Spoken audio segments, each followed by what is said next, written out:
সবচেয়ে vibrant group.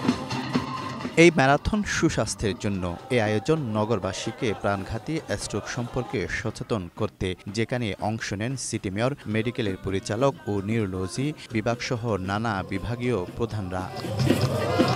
সুস্থ ব্রেনের জন্য দৌড় স্লোগানে বিশ্ব স্ট্রোক দিবস উপলক্ষে মিনি ম্যারাথন দৌড়ের আয়োজন করে চট্টগ্রাম মেডিকেল কলেজ হাসপাতালের নিউরোলজি বিভাগ, যেখানে অংশ নেন নারী চিকিৎসকরাও।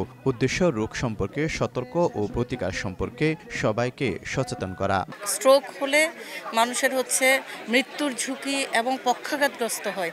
তো সবচেয়ে ভালো হচ্ছে আমরা যদি এটা থেকে প্রিভেন্ট করতে পারি। একটা হেলদি লাইফস্টাইল মেনটেন করতে হবে, যেমন প্রতিদিন অন্তত 30 মিনিট জোরে হাঁটা, হেলদি ডায়েট খাওয়া, জাঙ্ক ফুড এগুলো অ্যাভয়েড করা।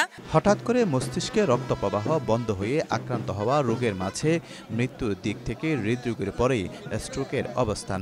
তাই রোগটি সম্পর্কে জানতে এর আগে মেডিকেল কলেজ হাসপাতাল থেকে বের করা হয় বর্ণাঢ্য র্যালি। নানা প্রাঙ্গণ ঘুরে শেষ হয় কেন্দ্রীয় খেলার মাঠে। এ সময় রোগের লক্ষণ ও করণীয় তুলে ধরেন চিকিৎসকরা।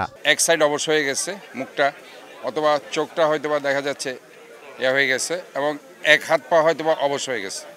হয়তো আমি হাঁটছি, আমার মুখ বাঁকা হয়ে গেছে, অথবা আমার হাত অবশ্যই পা অবশ হয়ে যাচ্ছে, আমি বুঝতে পারছি না। এইসব দিকে যদি হয় আমাদেরকে শরণাপন্ন হতে হবে পাশে যে ডক্টরের কোনো সেন্টার থাকলে সেখানে, আদারওয়াইজ নিকটবর্তী হসপিটালে এসে আমাদেরকে চিকিৎসা করতে হবে। আমরা যদি কিছু বেসিক জিনিস ফলো করি, যেমন ধরেন আমরা রেগুলার যদি হাঁটাহাঁটি করি, আমরা রেগুলার যদি এক্সারসাইজ করি অথবা খেলাধুলা করি, তাহলে এই স্ট্রোকের হার অনেক কমে যাবে। আমাদের ফিজিক্যাল অ্যাক্টিভিটি যদি আমরা করতে পারি, এবং স্মোকিং, অ্যালকোহল, তারপর কিছু ডায়াবেটিস, কোলেস্ট্রল, এগুলো যদি আমরা মেনটেন করতে পারি, তাহলে কিন্তু আমাদের স্ট্রোক অনেক কমে যাবে। বিশ্ব স্বাস্থ্য সংস্থার তথ্য মতে বিশ্বে প্রতি বছর 1.5 কোটি মানুষ স্ট্রোকে আক্রান্ত হয়, আর বাংলাদেশে 1012 জন। অতি ঝুঁকিতে নিম্ন আয়ের দেশগুলো।